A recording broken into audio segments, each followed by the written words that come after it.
Wanda Maximoff, aka the Scarlet Witch, has been a beloved and iconic character throughout her many films and series in the MCU.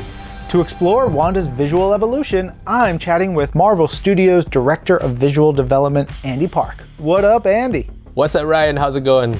It's going great. So Andy, you've been working with Wanda since her beginnings in the MCU. What do you think makes her such a strong character? She is arguably one of, if not the most powerful superhero in the Marvel Cinematic Universe.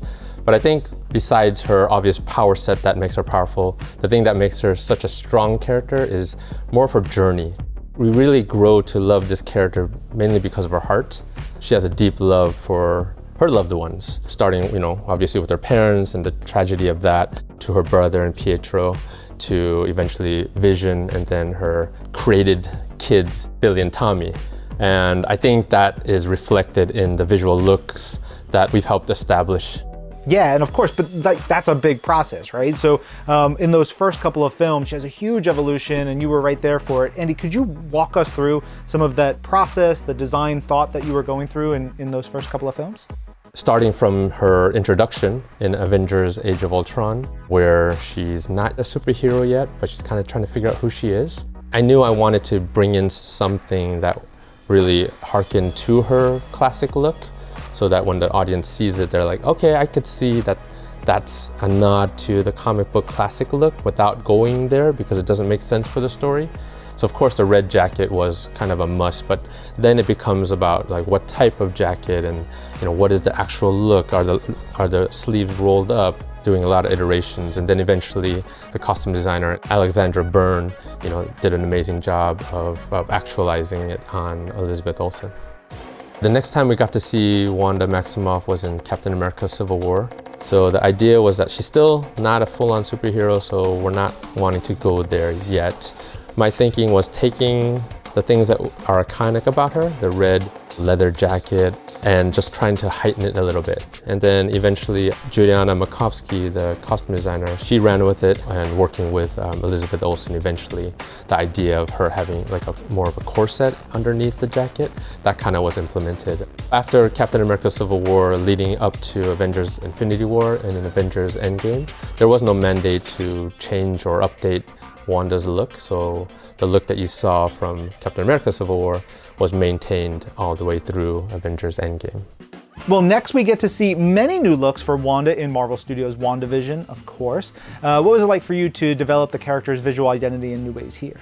Wandavision was one of my favorite projects to lead the visual development team on. There were so many different looks that Wanda went through, and all credit goes to Mais Rubio, the costume designer, because she was responsible for all those different looks from the 60s sitcoms to 70s, 80s, all that kind of stuff. Myself, I was responsible for designing the end suit that you see in the final episode. Yes, and of course that moment being the debut of the Scarlet Witch. So cool, everybody was waiting for it. What was it like designing that iconic look? Definitely looking into, the originator in Jack Kirby, as well as John Byrne, and then more modern iterations as well, like Kevin Wada. He did like more of the more contemporary designs with the kind of more bejeweled crown look. Yes, the crown! We finally got the crown! I finally get to have my wish and probably the fans' wishes too, right? There was still a question of, will it ever solidify, or will it just be like an effect that you see? And then for me, I'm always pushing, effect is cool, but it's gotta solidify, right?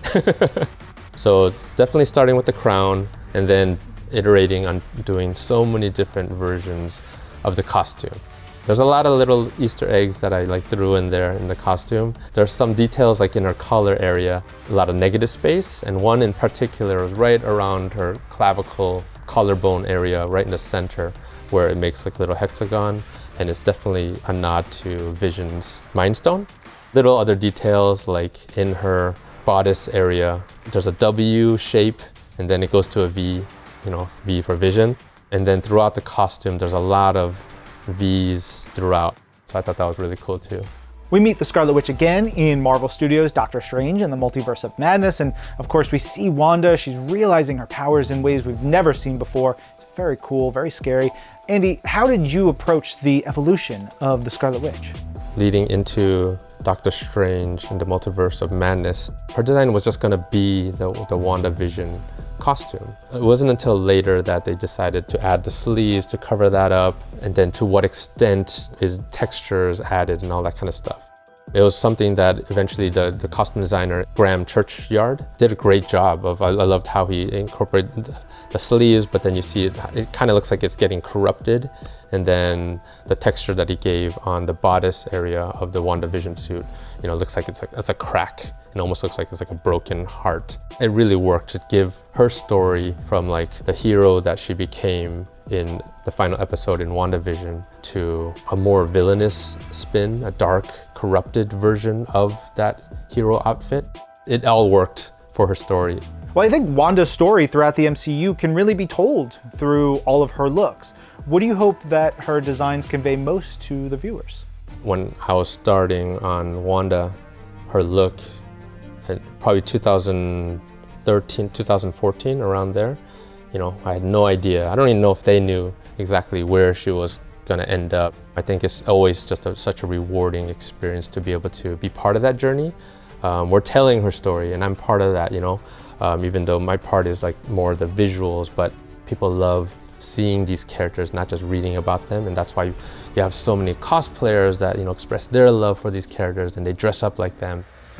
When people see Wanda and her journey, I hope that they can take those looks and just kind of see how far she's gone. Her story is mysterious, her story is tragic, but it's that story and that whole journey that makes it so powerful. And hopefully, her visuals show that. They certainly do, Andy. Thanks for chatting with us, and thank you for all your hard work bringing this character to life. Everybody else out there watching, I know you're like me. You want to relive every single Wanda moment. Go watch the entire Marvel Studios catalog streaming right now on Disney+.